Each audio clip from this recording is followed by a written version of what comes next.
હું તોફાની છું. બાળકને ઉડવા માટે ખુલ્લું આકાશ આપીને તો જોવો, પછી જોવો તમારું બાળક ઉડે. ચકી ઉડે. તારો દીકરો ભણવામાં બહુ હોશિયાર હતો, તે એને પ્રેશર આપીને એનો વિશ્વાસ ઓછો કરી નાખ્યો. તારો દીકરો ભણવામાં બહુ હોશિયાર હતો, તેને પ્રેશર આપીને તારો વિશ્વાસ ઓછો કરી નાખ્યો. એનો કે તારો? રાખીશ. હે નહીં, શું ધ્યાન રાખીશ? હા હા, શું ધ્યાન રાખીશ? શું ધ્યાન રાખીશ? આખો દી ફોનમાં પંચાતું જ કર્યા રાખીશ. તાર મમ્મીને ચા બનાવતા નથી આવડતું.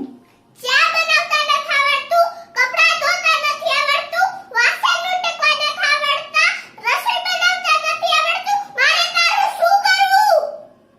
ના દીકરી, તે બધું સાચું જ કીધું છે. હવેથી હું તને રોજ બધા કામ શીખડાવીશ. તને એક એક કામ ન આવડે ને તો મૂંઝાતી નહીં. હું તને ના દીકરી, તે બધું સાચું જ કીધું છે. ના દીકરી, તે બધું સાચું જ કીધું છે. હવેથી હું રોજ તને બધાય કામ શીખડાવીશ.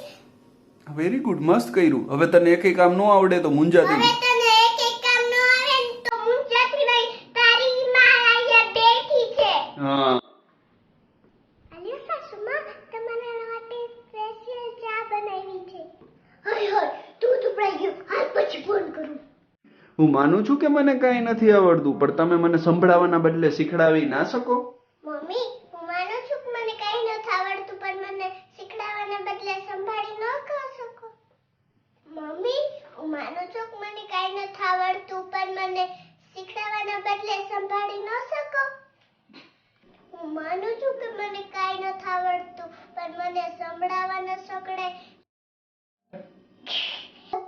મમ્મી, હું માનું છું કે મને કાંઈ નથી આવડતું, પણ મને સંભળાવવાના બદલે શીખડાવી ન શકો.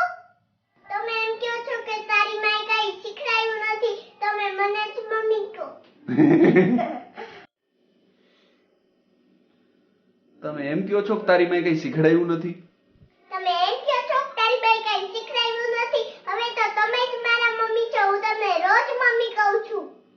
તમે એમ કહો છો કે તારી માએ કાંઈ શીખડાવ્યું નથી. હવે તો તમે જ મારા મમ્મી છો. હું તમને રોજ મમ્મી કહું છું.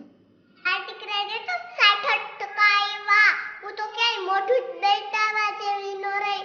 મારા દીકરાએ મારું નાક કપાઈ નાખ્યું. અત્યારના મા બાપ બાળકને રેસનો ઘોડો સમજે છે. અત્યારના મા-બાપ બાળકને રેસનો ઘોડો સમજે છે. જેથી એકવાર એકવાર નહીં, ઘણીવાર. તારો દીકરો ભણવામાં બહુ હોશિયાર હતો, તેને પ્રેશર આપીને એનો વિશ્વાસ ઓછો કરી નાખ્યો. તારો દીકરો ભણવામાં બહુ હોશિયાર હતો, તેને પ્રેશર આપીને એનું ભણવાનું ઓછું કરી નાખ્યું. આ બોજના લીધે ભવિષ્યનું